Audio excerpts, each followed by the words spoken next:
So we're in the middle. The reason I'm wearing a Sexy I Know It shirt is we're in the middle of a series in our ministry on sex and relationships. And so we're going for it. We're having fun. We're seeing kids set free. A couple weeks ago, when I preached the message, and I called it Dirty Water, and talked about how we as a generation have been drinking of polluted water when it comes to sexuality. And so I talked about 4 things that I believe are polluting the sexuality of our generation. First one was music and porn, and then homosexuality and molestation. And so we kind of hit all 4 of those, which was really like an awkward sermon. Like, because people are like, oh my gosh, he's saying it, and I went hard in the paint. So I went insanity on them. Okay, so it was fun. Like I had a good time. And so while hitting on the homosexuality, I had no idea. But so we tweeted about it. Our leaders tweeted about it. And so this gay guy, and he was like, I'm gonna come. I want to hear how Christians view homosexuality. And so he was thinking it was going to be like the traditional, I'm going to bash homosexuality, I'm going to beat them down, make them feel, like yeah, that's just the dirtiest sin ever. And so as I started preaching on homosexuality, I started separating it from the way our culture sees it, the way the Bible sees it. I said our culture sees it as a preference. It's like, I like orange, you like green, why are you tripping? Okay, so this is how our culture sees it, but the Bible doesn't describe it as a preference, but an act. And so therefore it's sin. It's sin. And I said, and there's no other sin that so perverts and changes people that they identify with their sin. I said that, we all have lied, but nobody walks around introducing themselves as a liar. Most of us have stolen, but I don't walk up and be like, hi, my name's Gabe, I'm a thief. Homosexuality does that to people. It causes them to change their identity to where they identify with their act. But then I said this, but nobody goes to hell for being gay.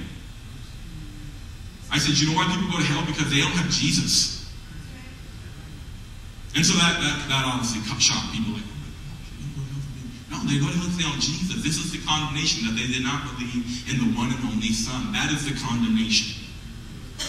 But nonetheless, it is still sin. So we hit on it, and I started talking about how we need to love these people. It's our job as Christians isn't to fix people, but to point people to Jesus and point them to His love. And so we don't walk up to somebody and be like, you're homosexual, I'm gonna fix you. I'm gonna fix you. You're gonna change, because gay ain't the way. No, we just show the love of God, and we love them. And so this guy, he went through a sermon. I had no idea he was there. I knew he was there, but I just didn't know he was gay. Like, he'd been coming for a while. I had no idea. Like, he'd come off and on.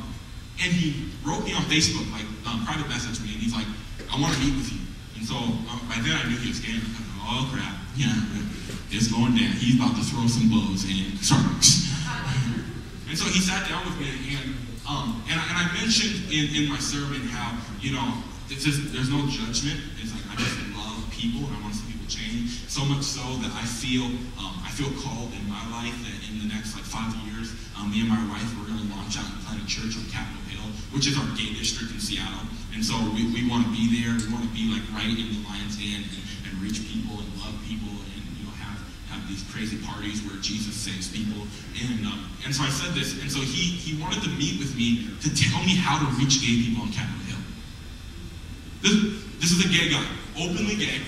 I asked him, I was like, have you hid? He's like, no. He's like, I was like the president of the Gay Alliance Club at my high school. I was like, okay, cool, go for it then, dog. So he wanted to meet with me to tell me how to plant a church on Capitol Hill. And he said, everything you said in your sermon, how you talk about preference and sin and Jesus and love and how Jesus wants to change people and we're not to change people, he goes, that is right on. And so this is shocking, because he's not repenting. He's not trying to get right with God. He's trying to help me plant a church. He said, I'm going to introduce you to club promoters on Capitol Hill. I want to introduce you to, he said, Miss Gay Seattle. He's a gay guy that won the gay pageant up there. He's like, because he has a lot of influence in that community, and I want you to kind of infiltrate it and see people change and reach for Jesus. He's like, because I grew up religious, and, he got very burned by religion. And I said, is that a common thing? He's like, yes. Actually, most of them, they've tried it, but everyone's like, I'm going to pray the gay away. I'm going to cast that out of you. And instead of just loving them and pointing them to Jesus, I want Jesus to do his work in their heart. And so he wants a church up there. And here's the funny thing. I was like, dude, did anything I say offend you? Because I didn't shy away from the fact that it was sin and that it perverts and distorts people. And he was like, no. He's like, you kept it real. I liked it. But here's the thing, is I didn't come across judgmental. I came across loving. And then I sat down with him. I had coffee. We talked. We made fun of religion because he can't stand it. And I talked about Jesus and Jesus' love. I talked about how Jesus changed my prejudice against gay people. I asked him if we should call him gay or homosexual. He said, call me gay. Homosexual is offensive. And I was like, yeah. It's like when people call me colored. It's like, seriously, dog. Like, I'm not colored. I'm black, okay? And we joked, we laughed, we talked about Jesus, we talked about Capitol Hill, we talked about how to reach people there. He was like, if you just get up there and you start loving people, hanging out with people, they play dodgeball every weekend, they're playing dodgeball, getting to know people, then people will start hearing what you have to say. But it was radical love. It wasn't judgment, it wasn't I'm going to fix you, it was love. And so when he came in, he felt love. He felt love from my leadership team. He felt love from us. He didn't feel judgment. He didn't feel like anybody was looking down on him. He felt the love of God. The other thing that we must have in our culture is encouragement. And encouragement is to put courage in someone's heart. It's to put courage in someone's heart. And so here's the big idea. Here is the big picture, is that if you have a ministry where young people aren't stepping out to do crazy things, then you haven't encouraged them. Because they're still afraid, and you haven't put courage in their heart. It is our job as leaders to put courage in people's heart so that they will step out and do radical things for Jesus. So that they will step out and do extravagant things for Jesus. God has not called us to mediocrity but significance. We know this, we believe this, we preach it, but the only way that's going to happen is not by our sermons, but it's by looking in the eyes of somebody and encouraging them. I challenged my leaders just last week in our little leader session. I said, okay, we need to be encouragers. And I said, so when was the last time that you told a student you were so proud of them because they keep bringing people? And they just looked around and was like, yeah, you don't even notice. Because you're like, that's what they're supposed to do. But you need to encourage them. Man, every time I see you, man, you're bringing a friend. I'm so proud of you, man. And it is so great to know that you are so after their heart. And even if you're like lying, prophesying to them, even if it's not true, a lot of times the people I encourage, they're just not there yet, but I see it in them. I see it. I see the gifting. Did somebody do that with you?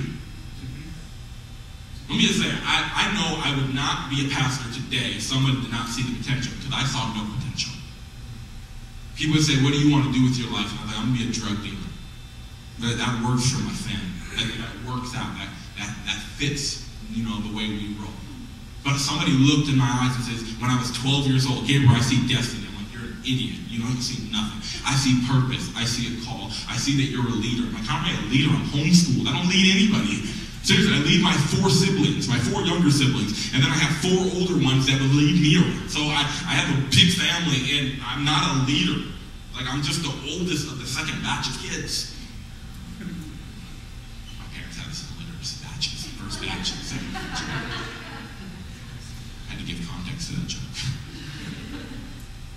I'm not a leader, but somebody saw it in me, and they started speaking courage into my heart. And so I'm convinced I can do anything. Because I have people around me that encourage me. Do young people think they can do anything in your ministry?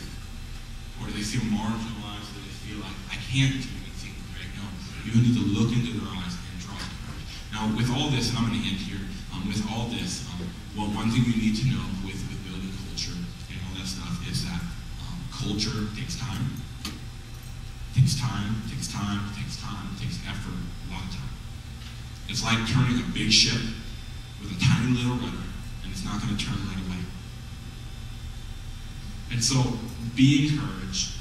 Start praying about it. Start setting how your culture needs to be. Start looking how you can interact with people and build it. Start allowing and promoting people. Start living out your doctrine. Start being that deep and building. Pray over your Father.